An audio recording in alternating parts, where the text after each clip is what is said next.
Добар ден, започува уште едно ново издание на Тилма амбуланта. Пролете, а со тоа е започната сезоната на најчестите алергени што предизвикуваат алергија.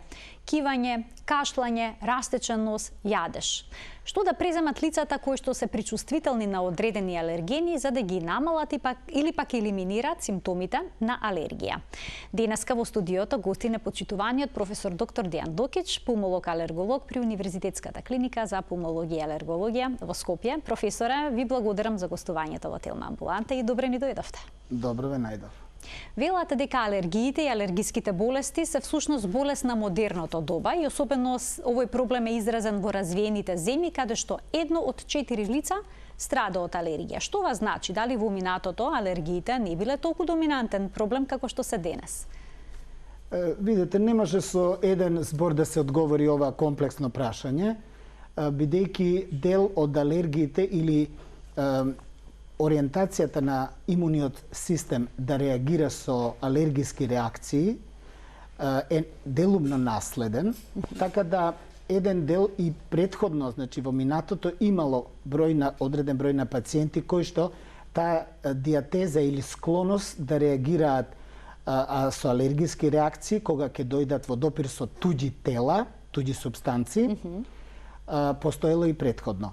И тоа наследна компонента во главном се гледа во, ако статистички треба да изразиме, во тоа што ако еден од родителите има некаква алергија, следното поколение 50% има можност да реагира алергиски на некои субстанции. Тоа значи ако имаат 4 деца условно кажано, 2 деца ќе имаат алергија.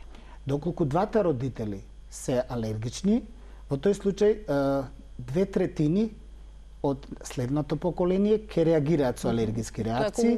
Тоа се од 4 деца, 3 деца ќе бидат алергични на нешто, а едното дете ќе биде здраво во однос на алергиите.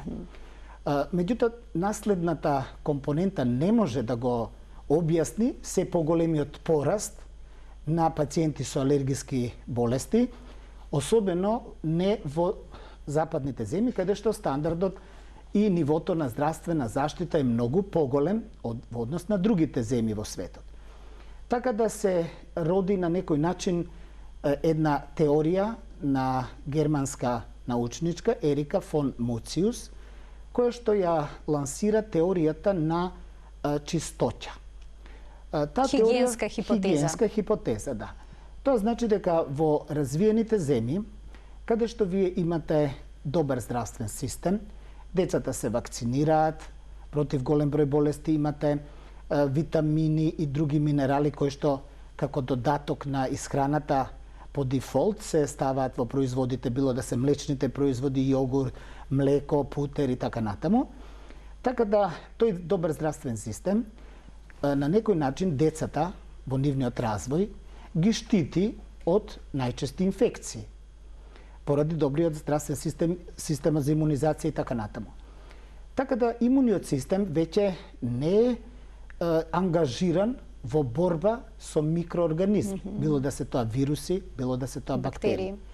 Туку на некој начин се свртува кон други хемиски или на друг начин доведени туѓи страни честички кои што се внесуваат било преку инхалација, полени, некои други домашна прашина и така натаму, или пак се внесуваат по пат на исхрана, кои што продукти предходно имале претрпено некаква хемиска обработка во смисол на тоа дека во почвата се фрлаат вештачки ѓубриња кои што имаат секако некои токсични елементи, понатаму се даваат антибиотици во живинарството, во сточарството, кои што понатаму се наоѓа во млекото од кравите што се добива или во месото. Аерозагадувањето, како што знаете, не само ПМ частичките, туку имате озон, азотен диоксид, имате издувни гасови од дизел горивата. Знаете, дизел горивата веќе, односно тие имаат иста цена на запад како и бензините, затоа што на некој начин се ограничува нивниот прилив на возила со дизел гориво во големите градови, особено говорам за Германија. Така да секој ќе го земете во предвид, имуниот систем на децата и воопшто потоа на адултите во високо развиените земји, значи се на некој начин ангажирани во борба со овие туѓи честички наместо микроорганизми кои што веќе се редуцирани во голема мерка. Од друга страна ги имате неразвиените земји, каде што имате слаб здравствен систем, немате имунизација, немате доволно хигиена не се води, нити се заштитни мерки препорачуваат, нити пак се користат.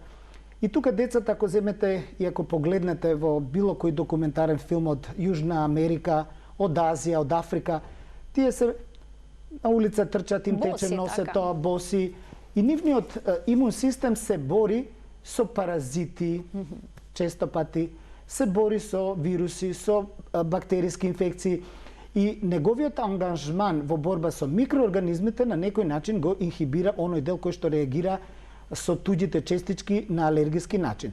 Така да оваа теорија до некаде објаснува зошто во високо развиените земји имаме најголема стапка на пациенти кои што боледуваат од алергија визави ниско развиените земји. Значи, ова е доста, секако дека оваа теорија 100% не може да биде докажана, меѓутоа објаснува голем дел од онаа состојба што ја гледаме, а тоа е пораст на алергите.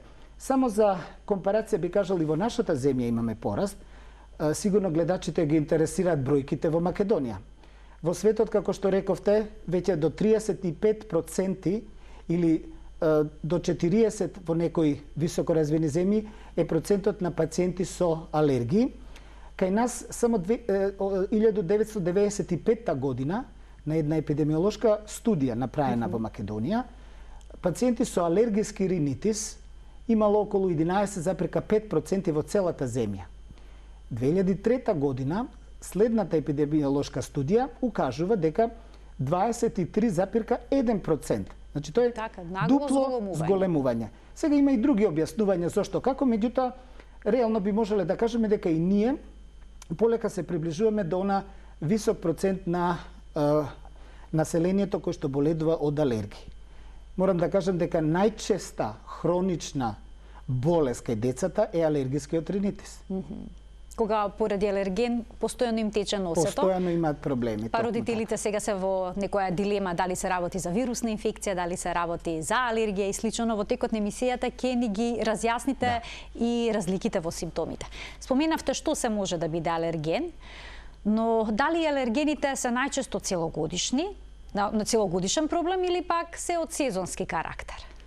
Прво да ги раздвоиме нутритивните алергени, се оние кои што се внесуваат преку храна, од инхалаторните, оние кои што се наоѓаат во воздухот, што пациентите, односно секој од нас ги инхалира и навлегуваат на дишното стебло и паѓаат на површината од конјуктивите, односно очите или на кожата.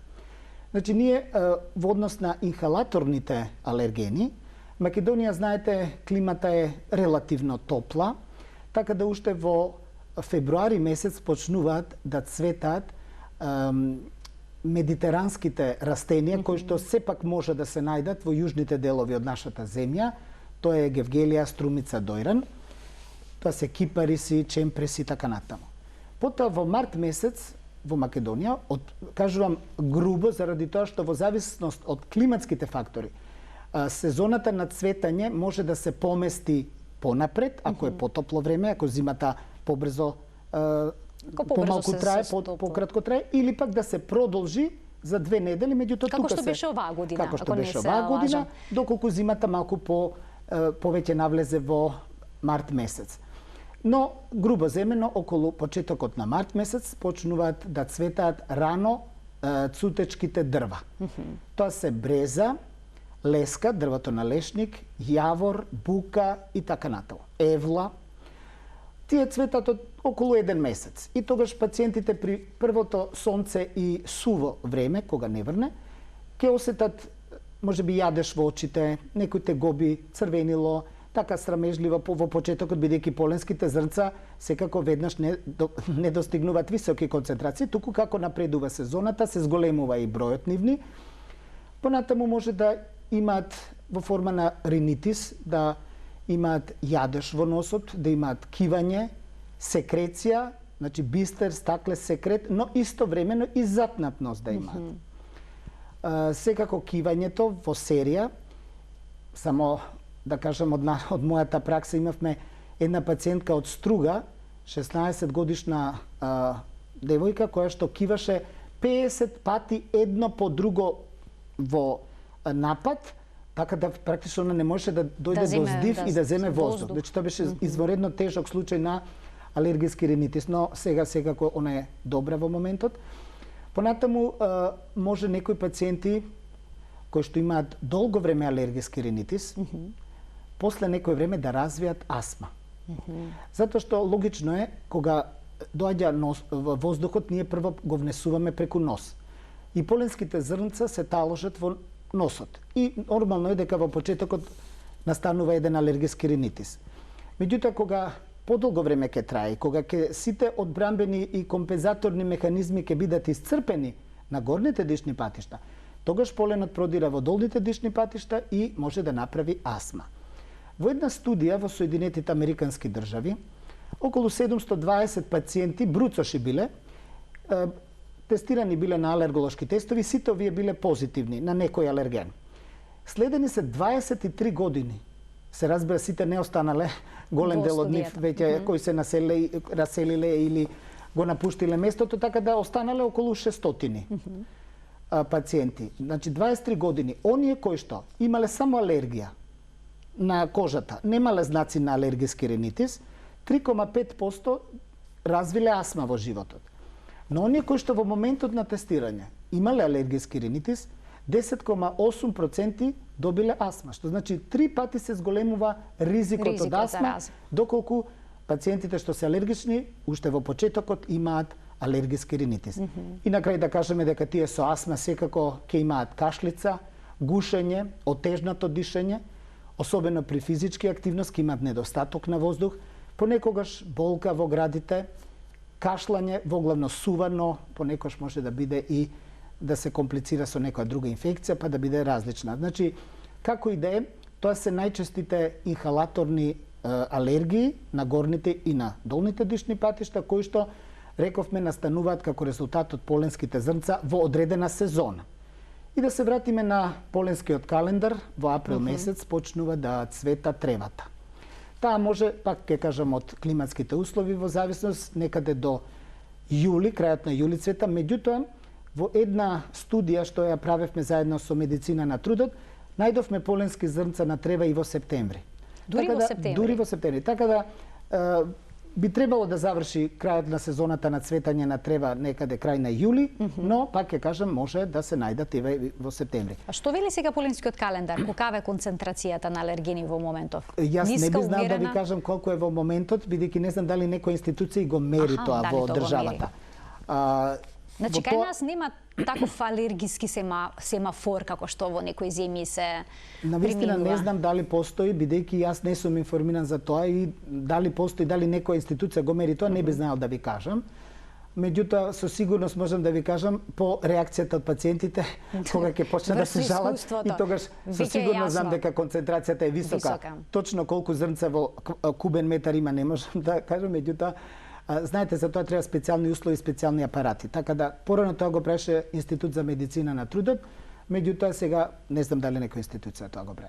Како и да е, почнува некаде во мај месец, кога ќе се разелени све и тревата веќе во големо цвета, да почнат да цветаат и коровите, плевелот, како што се амброзија, како што се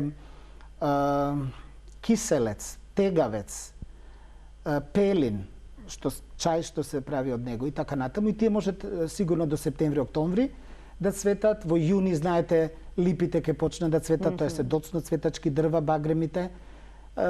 Така да некаде сигурно до кај октомври, може би до крајот на октомври, има некаква полинизација, некакви поленски зрнца од некакви растителни видови што летаат во воздухот и може да направат одредени симптоми.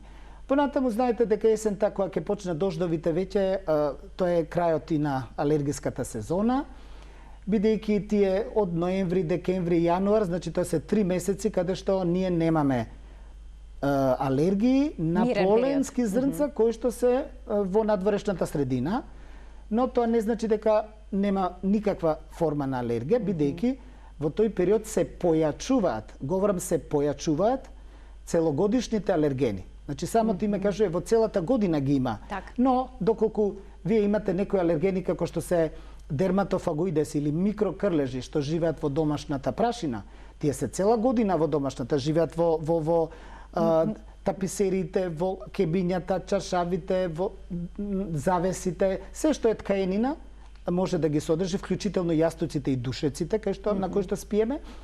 Меѓутоа во периодот кога е убаво времето и пролетно-летните и рани есенски месеци, голем дел од времето луѓето го проминуваат надвор.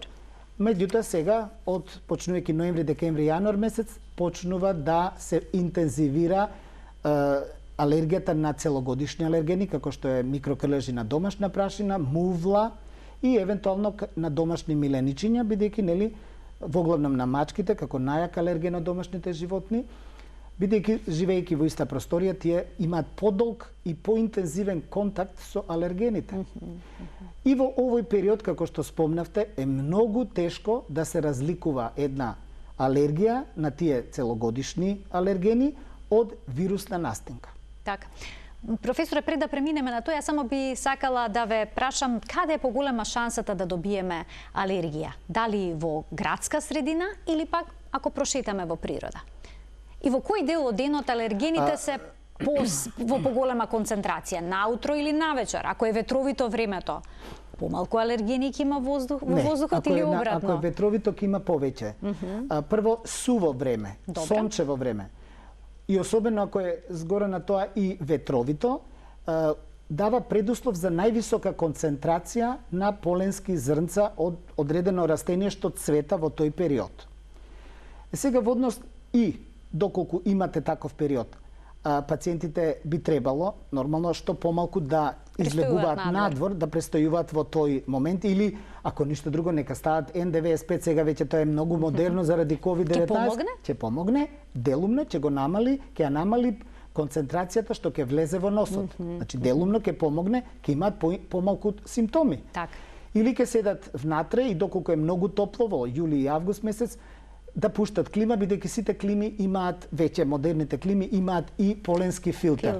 И сите филтри во колите имаат исто поленски филтер, веќе во новите автомобили, така да доколку се возат со автомобили да користат клима уред, не да ги отварат прозорците, бидејќи ќе им влезе поленот, истото важи доколку се дома и доколку е многу жешко, нормално.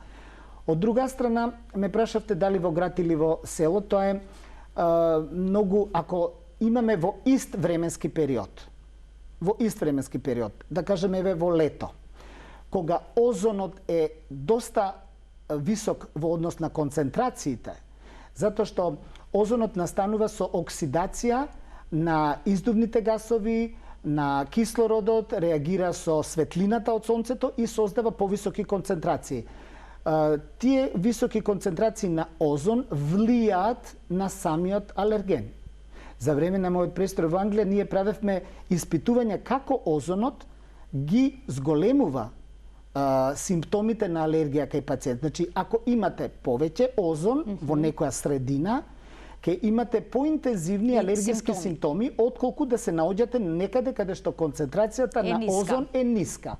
А концентрацијата на озон е повисока во градовите, каде што имате многу автомобили, особено кога имате застој по улиците, кога се враќаат сите од работа или кога одат, ајде кога се враќаат по-топло е, повеќе сонцето влијае на тие издувни гасови од автомобилите и кога ќе видите, тогаш во тој случај тие ќе имаат поизразени симптоми.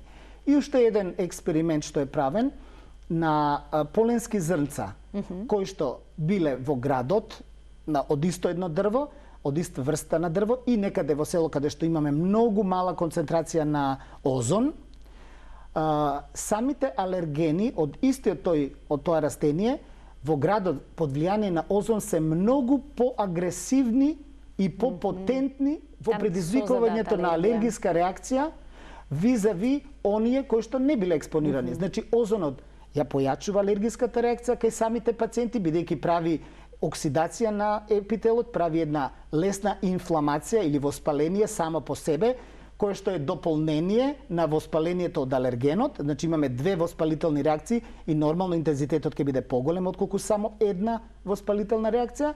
И самиот алерген е попотентен, агресивен во однос на создавањето на симптоми. Така да, од двете страни, озоно делува негативно на здравјето на луѓето, а припаѓа во аерозагадувачи од нов тип. Ги споменавте симптомите, кои што може да бидат и прилично изразени на пролет, кога се во голем број присутни оние сезонски алергени. Многу од нас во периодов имаат растечен нос, кивавици, слично, но тука си вирусите. Па понекогаш доаѓаме во дилема што ни е, дали сме болни од некој вирус или пак алергија. Која е клучната разлика? Како да препознаеме? Сметам дека пациентите сами не можат тоа да го направат, бидејќи дури и матичните тешко може да го разликуваат. Обично она што е карактеристично за сите алергии и заеднички е јадежот. Значи, ако имате алергија на кожата, имате јадеж, уртики. Ако имате алергија на носот, ќе имате јадеж во носот. Единствено јадеж не можете во бронхите да го осетите, тоа не постои. Или ако имате алергија на очите, ќе имате конјуктивитис со јадеж. Значи, јадежот е нешто што би можело да упати дека се работи за алергија. Но вистински ќе се разликува тогаш кога пациентот ќе биде тестиран. Доколку пациентот е тестиран на стандардна палета од 20 на 23 инхалаторни алергени, ако е негативен, 99,9% тој не е алергичен на инхалаторни алергени, мора да се бара друга причина за неговите симптоми.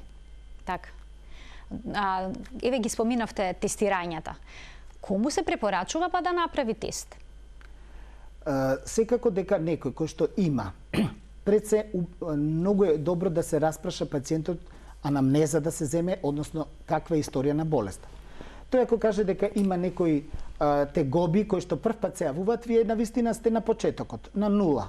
Не знаете дали тие тегоби се повторуваат секоја година. Ако вас ви каже пациентот дека има тегоби секоја година во отприлика ист период и ви ги опише симптомите, секако дека ќе ве наведе на можна алергија како причина за истите.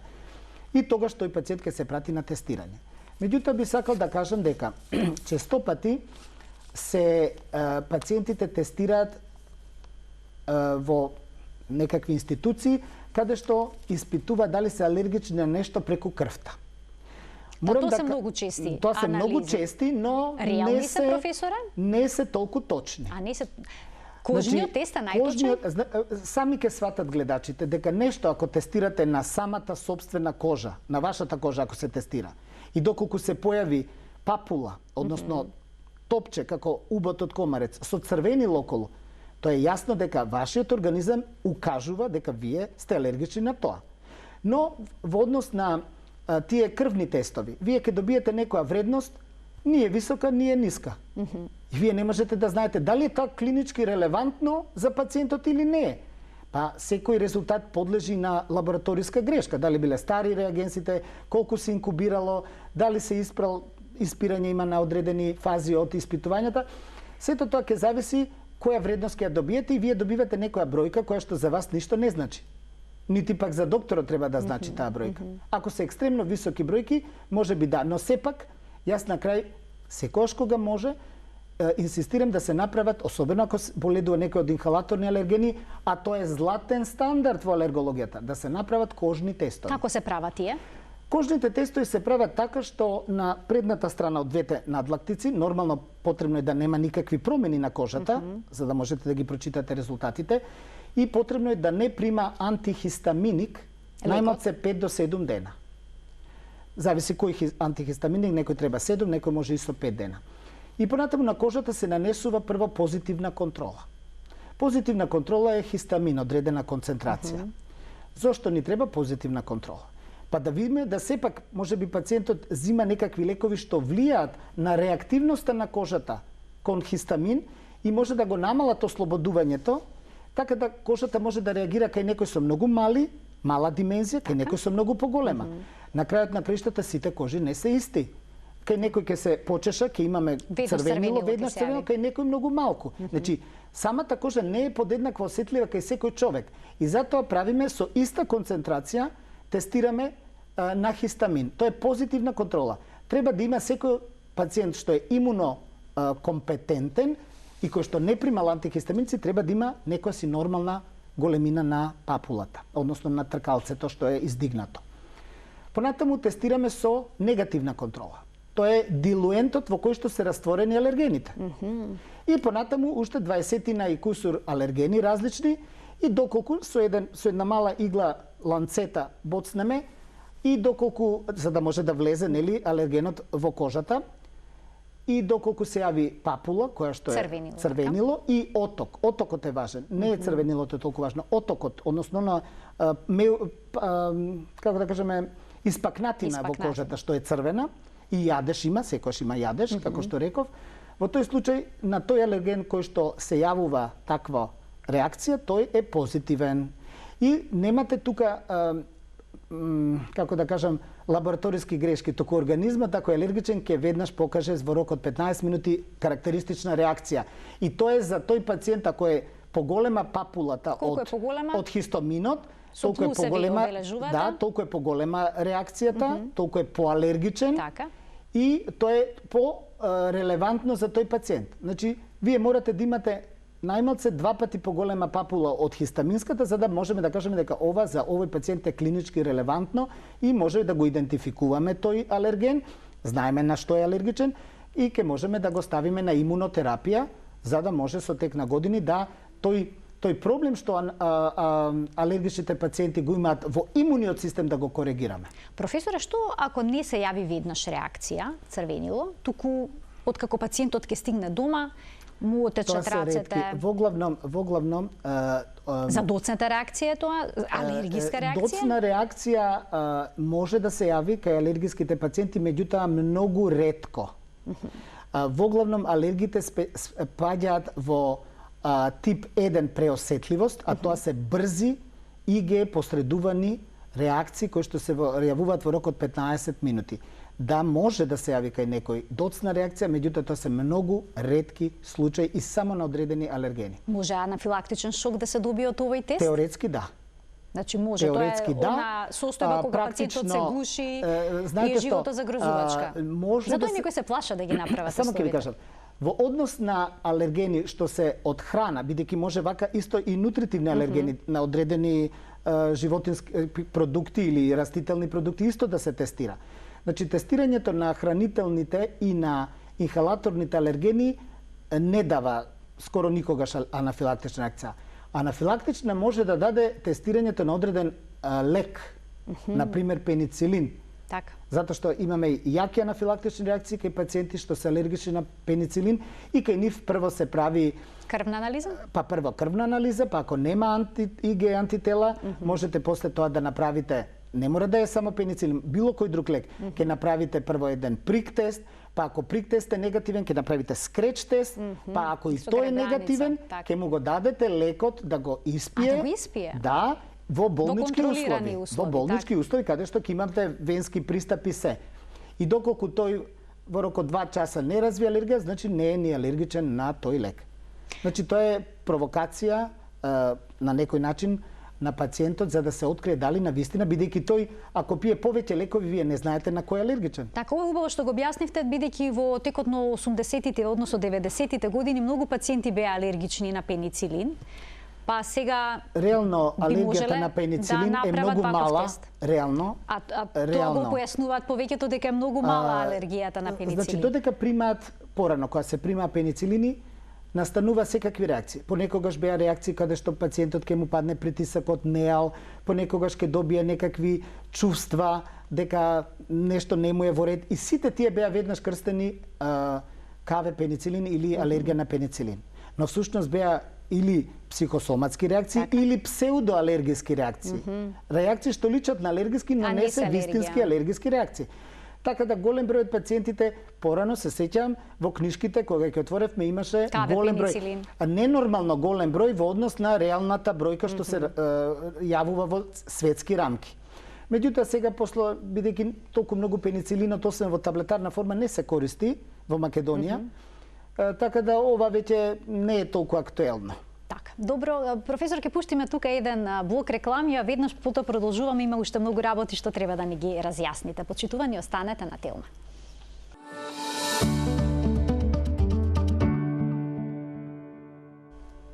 Со професор доктор Дејан Докич, пулмолог-алерголог, денеска зборуваме за пролетните алергии, но секако ги опфаќаме и целогодишните, бидејќи представуваат голем проблем.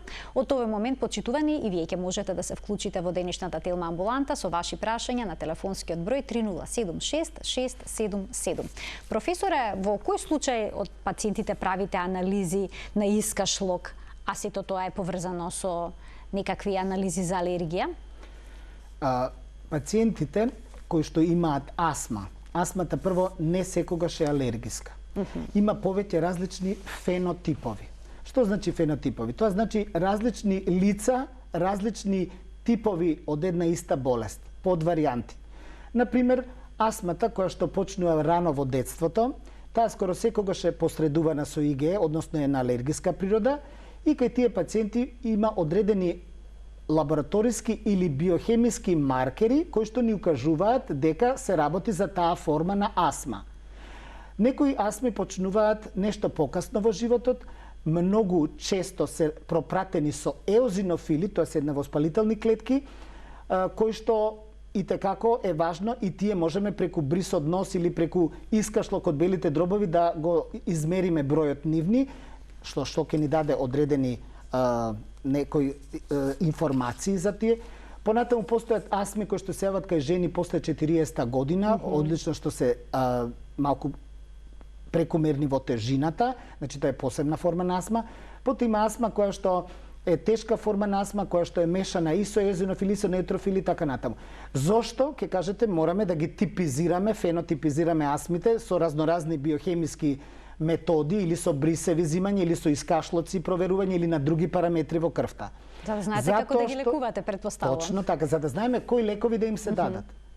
Сите оние астми кои што имаат еозинофили добро реагираат на кортикостероидна терапија. Секако дека последна мерка е орална или парентерална, најдобро е инхалаторна, односно во форма на спреј во нос, ако е алергиски ринитис, или спреј во белите дробови, во бронхите, доколку се работи за астма, бидејќи тој лек делува тамо кај што ќе дојде, во дишните патишта, но многу малку навлегува во крвта и неговата концентрацијата е многу мала и ниска, да не може да направи некои проблеми системски на организмот. Значи, тописка, тоа е како да имате проблем на кожата и се мачкате крем е пологично отколку да земете некој апче.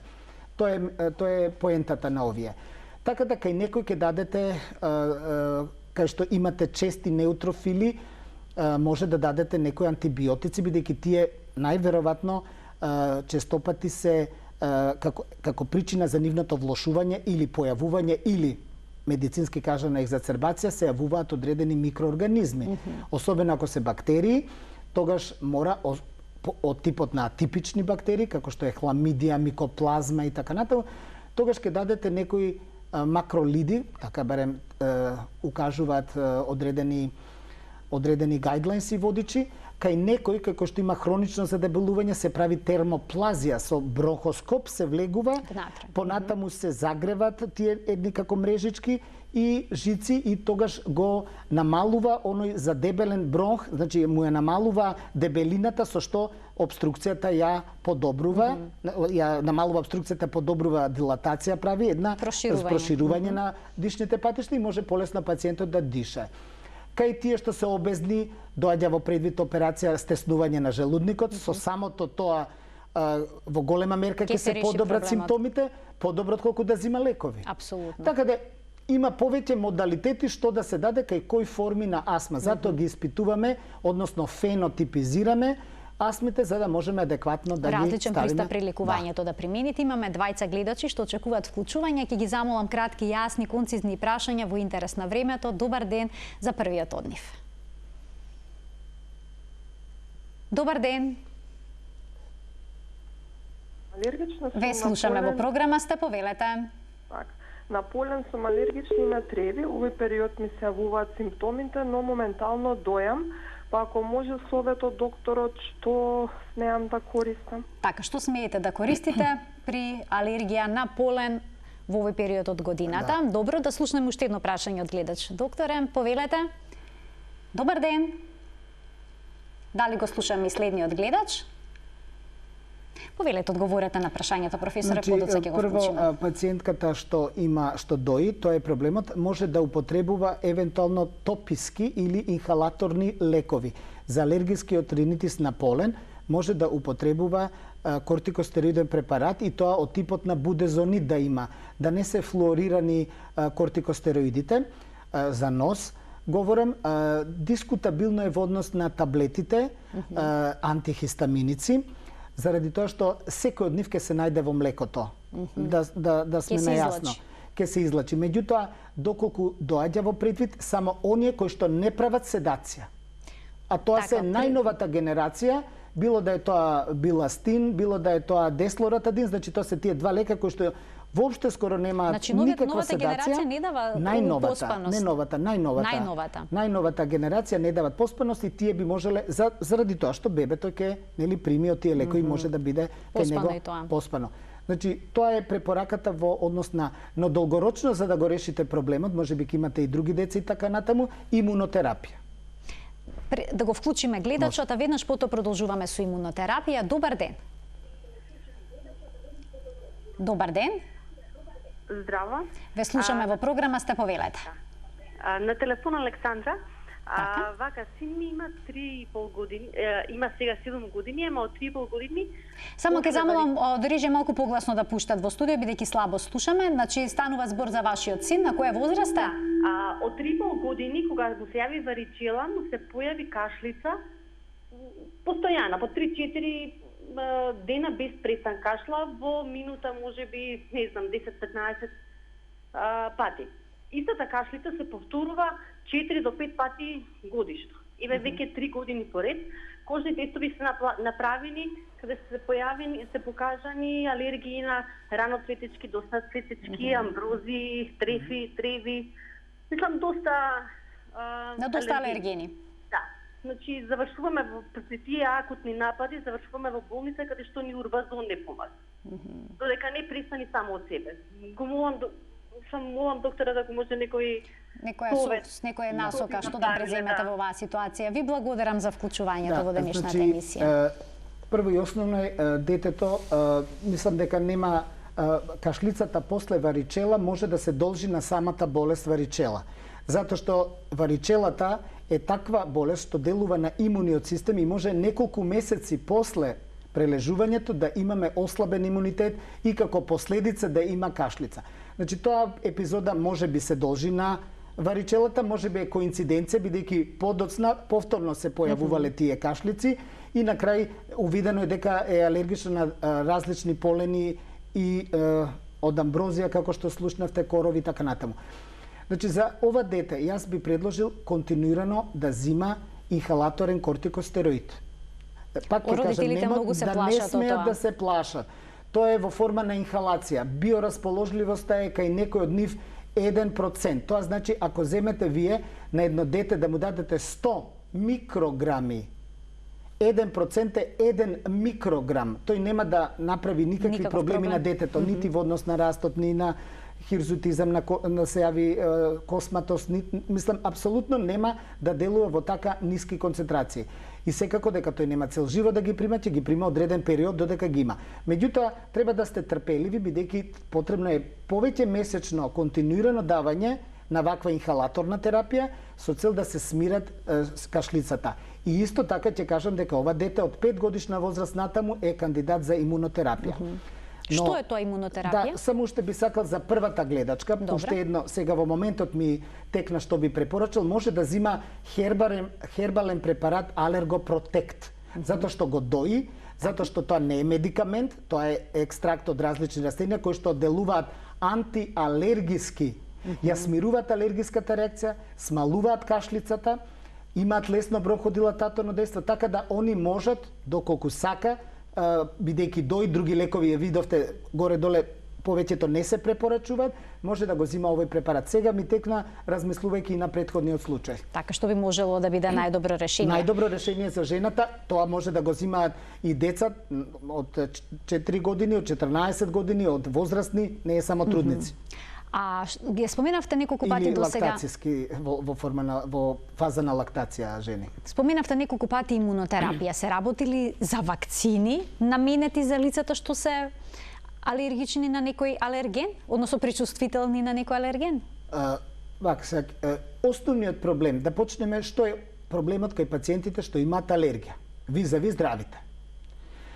Секојаш кога ќе дојде до туѓо или страна честичка организмот, било да се работи за вирус, бактерија, значи микроорганизам, габичка и така натаму, или полен, или некој друга форма, секогаш се активира, бидејќи тоа е туѓо за самиот домаќин, се активира имуниот систем и се лачат, како што веќе добро познато е во населението заради тоа што сите мереа дали имаат IgM, IgG така, за SARS-CoV-2, се лачи при првиот контакт имуноглобулин М, како Македонија, М. За 2 недели се замени со имуноглобулин Г. И тоа е нормален одговор. Дали имате бактерија, туѓа честичка или било што. Што се случува кај пациентите кои што имаат алергија? Тие имаат еден проблем во имуниот систем. Имуниот систем наместо да даде наредба да се лачи имуноглобулин М, он дава наредба да се лачи имуноглобулин Е, кој што има сосема други карактеристики.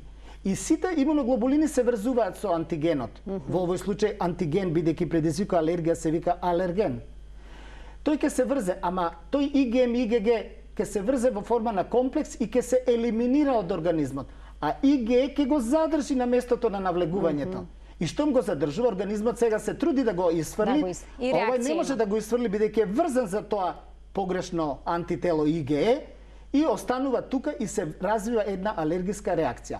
Сега, кога тој исти алерген, например некој алергичен на полен од трева, е преработен физички и хемиски на одредена температура, значи се прави екстракт, на одредена температура се обработува, се врзува со формалдехид, со тирозин, не е битно сега за гледачите толку детално да се знае, тој се аплицира понатаму подкожно во форма на вакцина. Тој е единствениот допирна точка со вакцините, иначе нема никаква врска со создавањето на вакцините против било кој друга вирусна или друга инфекција. Даден тука или сублингвално под јазикот со релативно послаб ефект, тој го ја исправа оваа грешка и имуниот систем кај алергичните што продуцирал IgE сега почнува како и кај нормалните да се продуцира IgM, односно IgG подоцна. И тие IgG антитела се во огромна количина и тие кога ќе навлезе алергенот, тие веќе се толку многу да го неутрализираат алергенот како и сите здрави особи што немаат алергија. И на тој начин пациентот кој што имал алергија после 2-3 години имунотерапија веќе е отпорен на алергените и веќе не реагира со алергиска реакција. Колка е успешноста, професор, имаме многу малку време, ми дадол знак дека треба да привршуваме. Дали ова се применува кај помлади или па кај постари лица, во која сезона се дава? Дали сега на пролет може тоа да се земе? Вака, не е логично да почнете да го зимате во екот на сезоната. Секако дека веднаш по завршувањето на сезоната е по-добро. Или пак да почнете пред сезоната. Меѓутоа, ефикасноста е многу голема. Прво, има предности, 5 предности визави кои што ги има имунотерапијата, а тоа е дека прво ги намалува симптомите, кај некој комплетно ќе исчезнат. Со значи второто се намалува земањето на лекови против алергија бидејќи нема симптоми или нема воопшто ќе прекинете со земање. Ако некој имал астма и зимал спреови за астмата 1 година, после 2-3 години имунотерапија, а бил алергичен на домашна прашина, веќе нема да има потреба од тие спреови. Значи нема лекови. Трето, спречува понатамошна сензибилизација и напредување на алергијата, значи природниот ток на алергијата го прекинува.